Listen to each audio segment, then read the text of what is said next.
ஓம் ஆஞ்சநேயரை போற்றி போற்றி. ஓம் ஆஞ்சநேயரை போற்றி போற்றி. என் அன்பு குழந்தையே, உன் வாழ்க்கையில் சில விஷயங்கள் நடந்து முடிந்துவிட்டால் அதை பற்றி யோசிக்காதே என்று நான் எத்தனை முறை சொன்னால் கூட மீண்டும் மீண்டும் வருத்தப்பட்டு கவலைப்பட்டு கொண்டிருப்பதால் தான் உன்னுடைய ஆஞ்சநேயர் நான் உன் மீது இப்பொழுது கோபத்தோடு வந்திருக்கிறேன்.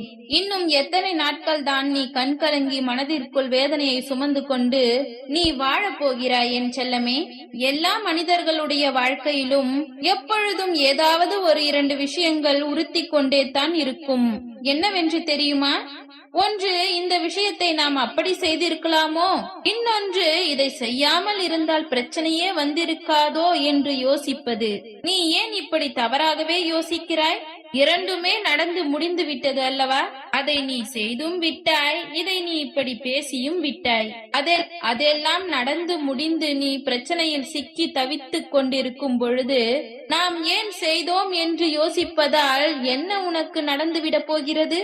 நடந்ததையும் முடிந்ததையும் பற்றி யோசிக்காதே என்று உன்னுடைய அப்பா சொல்கிறேன் அல்லவா? அது உன் நன்மைக்குத்தான் என்று. அதெல்லாம் நடந்து முடிந்து நீ பிரச்சனையில் சிக்கி தவித்துக் கொண்டிருக்கும் பொழுது நாம் ஏன் அதை செய்தோம் என்று யோசிப்பதால் உனக்கு என்ன நடந்துவிடப் போகிறது? நான் எதை சொன்னாலும் அது உன் நன்மைக்குத்தான் என்று, அது உன் நன்மைக்குதான் என்று நீ ஏன் அடிக்கடி மறந்து விடுகிறாய்? நீ கண்ணீர் சிந்தும் பொழுது உன் கண்ணீரை துடைப்பதற்கு ஒருவரும் வரமாட்டார்கள். நீ கவலையோடு இருக்கும் பொழுது உன்னை சிரிக்க வைக்க கூட உனக்கு எந்த உறவும் இங்கு இல்லை. ஆனால் நீ அறியாமல் தவறு செய்து விட்டால் உன்னை விமர்சிப்பதற்கு இந்த உலகமே கூடி நிற்கிறது அல்லவா? எல்லாவற்றையும் கண்கூடாக பார்த்து கொண்டு இருக்கும் பொழுது கூட மீண்டும் மீண்டும் ஏதோ ஒரு சில தவறுகள் நடந்து விட்டதை நினைத்து எதற்காக வருத்தப்படுகிறாய்? வாழ்க்கை என்றாலே வெற்றியும் தோல்வியும் இன்பமும் துன்பமும் மாறி மாறி வரும் என்பதை நான் சொன்னதை மறந்து விட்டாயா? எத்தனை முறை உன்னுடைய அப்பா நல்வார்த்தைகளை சொன்னாலும் நீ மறந்து மறந்து மீண்டும் கஷ்டப்படுவதையும் வருத்தப்படுவதையும் கலங்குவதையும் கண்ணீர் விடுவதையும் பார்க்கும் பொழுது என்னால் பொறுக்க முடியவில்லை. அதனால்தான் எப்பொழுது நீ திருந்த போகிறாய், எப்பொழுது உன் வாழ்க்கையை சந்தோஷமாக வாழப் போகிறாய் என்ற கோபத்தில் இப்பொழுது உன்னை நோக்கி வந்துள்ளேன். நான் சொல்வதை அலட்சியம் செய்யாமல் உன்னுடைய ஆஞ்சநேயர் அப்படி என்னத்தான் உன் வாழ்க்கையை மாற்றப் போகிறேன் என்று நான் சொல்வதை கேட்டுக்கொள். செய்யக்கூடிய முயற்சிகள் சிறிதாக இருந்தாலும் கூட அதை தொடர்ந்து செய்தாயேயானால் நிச்சயம் அது மிக பெரிய வெற்றியாக மாறிவிடும் என்று நான் சொல்லியிருக்கிறேன் தானே? பிறகு ஏன் எதை செய்வதற்கும் நீ யோசிக்கிறாய்? நாளை மறுநாள் என்று நீ தள்ளி போட்டுக்கொண்டே இருந்தால் நடப்பது உனக்கு எப்படி வெற்றிகரமாக நடந்து முடியும்? போட்டி உலகமாக இருக்கக்கூடிய இந்த உலகத்தில் நல்லது செய்வதற்கு ஒரு நிமிடம் கூட தாமதமாக்க கூடாது. ஒரு விஷயத்தை நீ யோசித்து வைத்தால் சிந்தித்ததை அடுத்த நிமிடமே செயலாக மாற்றிவிட நீ முயற்சி செய் என் செல்லமே. இங்கு இருக்கக்கூடிய மனிதர்களில் பல பேர் மனிதாபிமானத்தோடு தான் இருக்கிறார்கள். ஆனால் அவர்கள் செய்யும் செயல் தவறானதாக இருக்கும் பொழுது தவறை யாரிடமாவது பகிர்ந்து கொள்ளலாம் அல்லது மனம் விட்டு பேசலாம் என்றால் இங்கு மனிதர்கள் தான் கிடைப்பதில்லை. அந்த அளவிற்கு மனிதாபிமானம் இல்லாவிட்டாலும் மனம் விட்டு பேசுவதற்கு மனிதர்கள் கூட இல்லாத உலகம் இது. அவரவர் வேலையில் எல்லோரும் கண்ணும் கருத்துமாக முடிந்த அளவிற்கு ஓடி ஓடி உழைத்து கொண்டும் போட்டி போட்டு கொண்டும் போராடி கொண்டேதான் இந்த உலகத்தில் வாழ்க்கையை வாழ்ந்து கொண்டிருக்கிறார்கள். நீயும் அப்படித்தானே உன் வாழ்க்கையை வாழ நினைக்கிறாய்? என்ன செய்வது?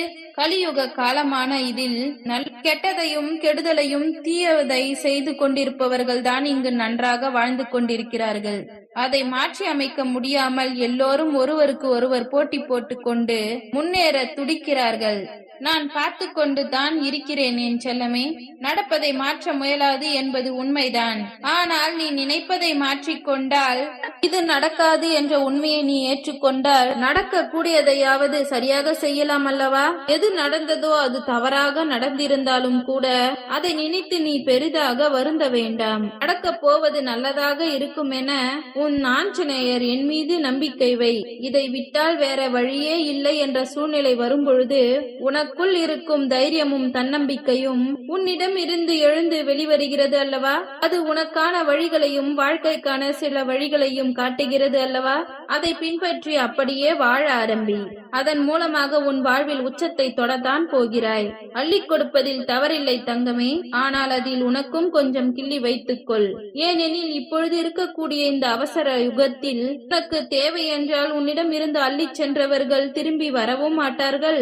உன் தேவையை நிறைவேற்றவோ உனக்கு உதவி செய்யவோ ஓடி வந்து என்னவோ என்று கேட்கவோ கூட வரமாட்டார்கள்.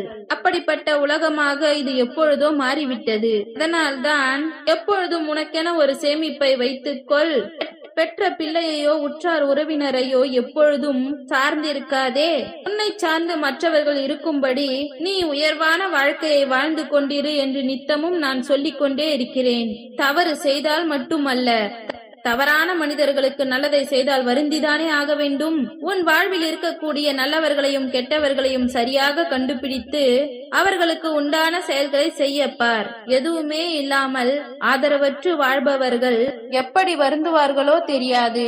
ஆனால் எல்லாம் இருந்தும் கூட நீ அனாதையாய்தான் வாழ்கிறாய் என்று பார்க்கும் பொழுது உன்னை விட அதிகமாக கவலைப்படுவது நான் தான் என்று நீ புரிந்து கொள். இந்த நிலை இப்படியே தொடராது என் தங்கமே.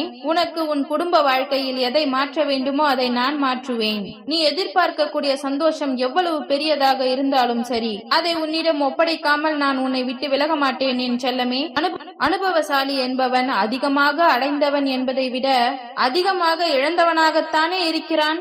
அப்படி இழந்துள்ள உன் வாழ்வில் நீ ஆசைப்பட்ட எல்லா விஷயங்களையும் பெறும்படி உன்னுடைய அப்பா நான் அற்புதங்களை நிகழ்த்தப் போகிறேன். நீ தூங்கும் பொழுது எல்லா கஷ்டங்களும் மறைந்து போய் விடுவதால் உறக்கம் என்பது கடவுள் கொடுத்த வரம் என்பதை உணர்ந்து கொண்டு எப்பொழுதும் கடவுளுக்கு நன்றி சொல்லிக் கொண்டே இரு. கூடிய விரைவிலேயே உன் வாழ்வில் எல்லா சந்தோஷங்களும் சர்வ மங்களமும் உண்டாகும்படி உன்னுடைய ஆஞ்சநேயர் நான் ஆசீர்வதிப்பேன். வாழ்க்கையில் அடிபட்டு கஷ்டப்பட்ட பின்புதானே இங்கு இருக்கும் மனிதர்களின் உண்மையான முகத்தை உன்னால் புரிந்து கொள்ள முடிந்தது.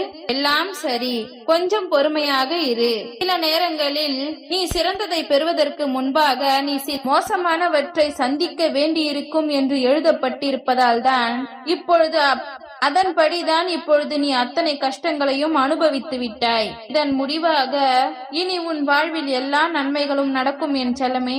நீ வாழ்க்கையில் எதிர்பார்க்காத நேரத்தில் நீ எதிர்பார்த்ததை நான் கொண்டு வருவேன் என்று சொன்னேன் அல்லவா? உனக்கு ஆச்சரியங்கள் பல வரிசையாக வந்து நிற்கப் போகிறது. எல்லா சூழ்நிலைகளிலும் உனக்கு சரி எது தவறு எது என்று நீயே தீர்மானிக்கும்படி உனக்கான நல்வழியை உனக்கு துணையாக இருந்து நான் காட்டிக்கொண்டே இருப்பேன். வாய்ப்புகள் கிடைக்கும் பொழுது எல்லாம் அதை நீ பெற்றுக்கொள்ள தயாராக இரு. இதுதான் வெற்றியின் ரகசியம். எந்த வாய்ப்பையும் சிறிதளவோ பெரிதளவோ நினைத்து தயங்கவோ தள்ளிவிடவோ வேண்டாம் என் செல்லமே. உன் தவறுகளை திருத்திக் கொண்டாலே விலையில்லாத வாழ்க்கையை தெளிவாகவும் பெரும் மகிழ்ச்சியாகவும் வாழ முடியும். யாருடைய குறுக்கீடும் ஆதிக்கமும் உன் வாழ்வில் இல்லாத அளவிற்கு இயல்பாய் உன் வாழ்க்கையை நீ பயணிக்க ஆரம்பி. நிச்சயம் உன் வாழ்க்கை அழகாகத்தான் இருக்கும். உன்னை நீயே செதுக்கிக் கொள்வதற்கு புலிகள் என்று எதுவுமே தேவையில்லை என் செல்லமே. நீ அனுபவிக்க கூடிய கஷ்டமும் உன்னுடன் இருக்கக்கூடிய உறவுகள் செய்யக்கூடிய துரோகமும் ஏளனமும் பேச்சுக்களுமே போதும். புலியாய் இருந்து உன்னை நித்தமும் செதுக்கிக் கொண்டே இருக்கிறது தானே. அத்தனை துன்பங்களிலிருந்தும் உன்னை மீட்டெடுத்து உனக்கான நிம்மதியை நான் தருவேன். இப்பொழுதே அதை உன்னிடம் வந்து சேர்க்க வேண்டும். நான் சொல்வதையெல்லாம் நீ சரியாக கேட்கவில்லை என்பதால் தான் சிறு கோபத்தோடும் வருத்தத்தோடும் உன்னை பார்க்க வந்தேன். இப்பொழுது நீ முழுமையாக கேட்டுவிட்டாய் அல்லவா? இப்பொழுது நான் மனம் மகிழ்ந்து குளிர்ந்து போகிறேன். எல்லா விஷயங்களிலும் உனக்கு துணையாக இருந்து நல்லபடியாக நடத்தி கொடுப்பேன். ஓம் ஆஞ்சநேயரே போற்றி போற்றி. ஓம் ஆஞ்சநேயரே போற்றி போற்றி. நன்றி.